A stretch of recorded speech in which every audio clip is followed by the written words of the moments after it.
স্বাগত জানাচ্ছি আমি ফিরোজ তোহা। শুরুতেই সংবাদ শিরোনাম। কমনওয়েলথ প্রতিনিধি দলের সঙ্গে বৈঠকে আওয়ামী লীগ। কূটনীতিকদের নিয়ে সিইসির সংবাদ সম্মেলন, ছিলেন না পিটার হাস। নির্বাচন বর্জনে যেসব কর্মসূচি দিয়েছে বিএনপি সহ অন্যান্য দল। রাজধানীতে রুহুল কবির রিজভীর নেতৃত্বে লাঠি মিছিল।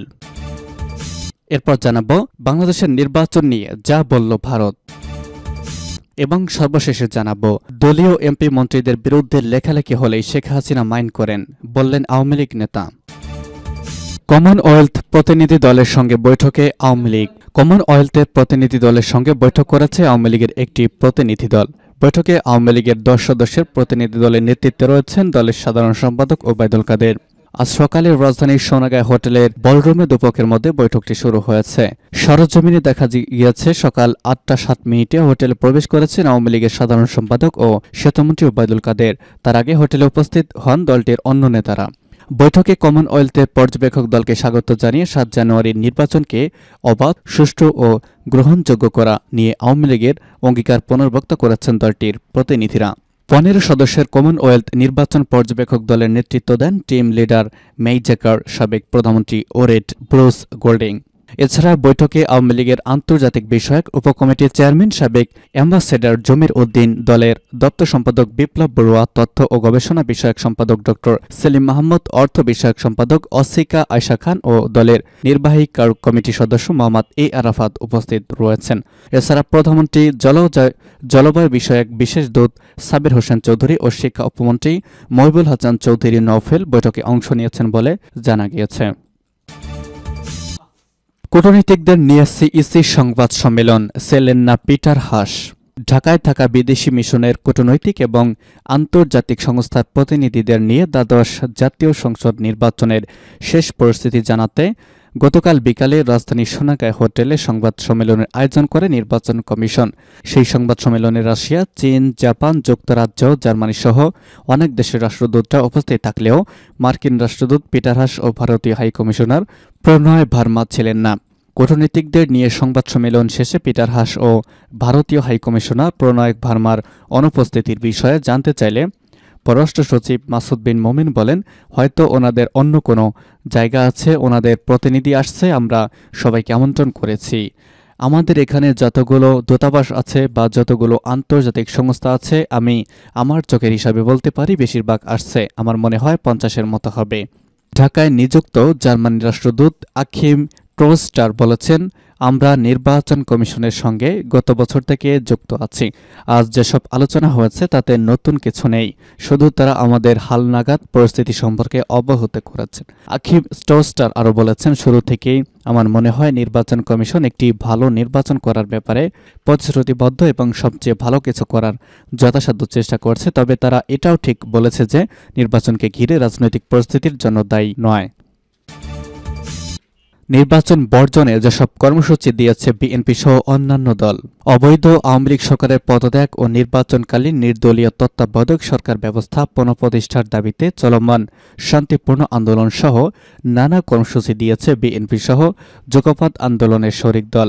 এ নিয়ে আজ বেলা 11টায় বিএনপির স্থায়ী কমিটির সদস্য ড আব্দুল মঈন খান তার গুলশানের বাসভবনে এক সংবাদ সম্মেলনে বেলা 11টায় তোপখানা রোড মেহেরা প্লাজার সামনে থেকে গণসংযোগ ও অন্যান্য কর্মসূচি পালনে গণতন্ত্র মঞ্চে 12 দলীয় জোট বেলা 11:15 তোপখানা রোডে বিএম ভবন সামনে থেকে গণসংযোগ, অন্যান্য কর্মসূচি এবং এছাড়া জাতীয়তাবাদী সমন্বয় জোট সকাল 10:30 পল্টন মোড় থেকে, এলডিপি সকাল 11টায় বিজয়নগর নাইটিঙ্গেল মোড় থেকে গণসংযোগ এবং বেলা 3টায় এলডিপি অফিস থেকে সংবাদ সম্মেলন অনুষ্ঠিত হবে।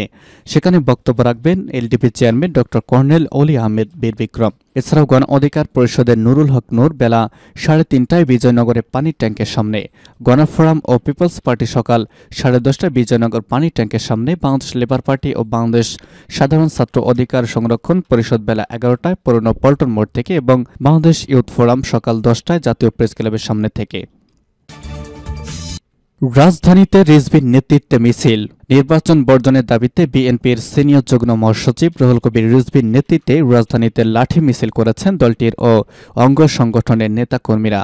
আজ সকালে রাজধানীর কারওয়ান বাজার এলাকায় মিছিল করেছেন তারা। মিছিল শেষে সংক্ষিপ্ত বক্তব্যে রুহুল কবির রিজভী বলেছেন, আজকে দেশে দুটি ধারা বিদ্যমান। একটি হচ্ছে সত্য ও ন্যায়ের পক্ষে, মানুষের ভোটের অধিকার ও মত প্রকাশের স্বাধীনতার পক্ষে। আরেকটি হচ্ছে টাকা পাচার ও লুটেরাদের পক্ষে, মানুষের অধিকার হরণের পক্ষে। আমরা যারা অন্যের পক্ষে নাই, আমরা যারা ন্যায়ের পক্ষে আছি, তাদের বিজয় অবশ্যম্ভাবী। তিনি বলেন, অবৈধ নির্বাচন জনগণ মেনে নিবে না, লুটেরাদের নির্বাচন জনগণ মেনে নিবে না। এজন্য বিএনপি সকল পর্যায়ের নেতাকর্মী সহ দেশবাসীকে অবৈধ নির্বাচন বর্জনে আহ্বান জানিয়েছেন। এ সময় আরও উপস্থিত ছিলেন বিএনপির স্বাস্থ্য বিষয়ক সম্পাদক ড রফিকুল ইসলাম, সহ যুব বিষয়ক সম্পাদক মীর নেওয়াজ আলী, তাঁতি দলের আহ্বায়ক আবুল কালাম আজাদ, মৎস্যসেবী দলের সদস্য সচিব আব্দুর রহিম, ছাত্রদলের সাবেক সহসভাপতি আহসান উদ্দিন খান শিপন, আব্দুল হালিম খোকন, তারেকুজ্জামান তারেক, রফিকুল ইসলাম রফিক, ইজমল হোসেন পাইলট, সাবেক যুগ্ম সাধারণ সম্পাদক শওকত আরা উর্মি, যুবদলের সাহিত্য ও প্রকাশনা বিষয়ক সম্পাদক মেহবুব মাসুম শান্ত, ঢাকা মহানগর উত্তর ছাত্রদলের সাবেক আহ্বায়ক জসিম শিকদার রানা, ঢাকা মহানগর দক্ষিণ বিএনপি সদস্য নাদিয়া পাঠান পাপন।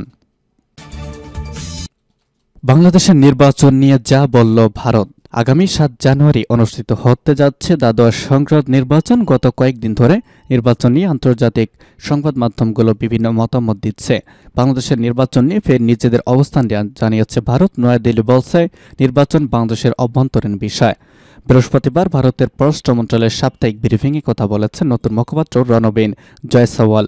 ভারতের মুখপাত্রের কাছে এক সাংবাদিক প্রশ্ন করেছেন, আগামী 7 জানুয়ারি বাংলাদেশের নির্বাচন হতে যাচ্ছে, নির্বাচনে গ্রহণযোগ্যতা নিয়ে প্রশ্ন উঠেছে। কেন প্রধান বিরোধী দল নির্বাচনে অংশগ্রহণ করছে না? এ বিষয়ে ভারতের অবস্থান কি? জবাবে জয়সওয়াল বলেছেন, বাংলাদেশের নির্বাচন নিয়ে আমরা প্রতিনিয়ত বলে আসছি, বাংলাদেশের নির্বাচন তাদের অভ্যন্তরীণ বিষয়। বাংলাদেশের জনগণ তাদের ভাগ্য নির্ধারণ করবে। ভারত নির্বাচনে পর্যবেক্ষণে পাঠাবে কিনা এমন প্রশ্নের জবাবে কোনো মন্তব্য করেনি জয়সওয়াল। তবে কূটনৈতিক সূত্র থেকে জানা গেছে, বাংলাদেশের নির্বাচন কমিশনের আমন্ত্রণে ভারতের সিনিয়র ডেপুটি নির্বাচন কমিশনার ধর্মেন্দ্র শর্মার নেতৃত্বে একটি বৃহস্পতিবার ঢাকা এসেছে এবং প্রতিনিধি দলটি আগামী 9 জানুয়ারি অর্থাৎ নির্বাচনের ফল প্রকাশিত হওয়া পর্যন্ত বাংলাদেশে অবস্থান করবে। এবং সর্বশেষ জানাবো, দলীয় এমপি মন্ত্রীদের বিরুদ্ধে লেখালেখি হলে শেখ হাসিনা মাইন্ড করেন। চট্টগ্রাম দক্ষিণ জেলা আওয়ামী লীগের সভাপতি ও পটিয়া আসনের নৌকার প্রার্থী বীর মুক্তিযোদ্ধা মোতাহেরুল ইসলাম চৌধুরী বলেছেন, পটিয়ার এমপির অনিয়মের বিষয়ে বিএনপি প্রতিবাদ করতে পারতেন, কিন্তু পটিয়ায় এমপির অনিয়মের বিষয়ে তারা কিছুই বলেনি।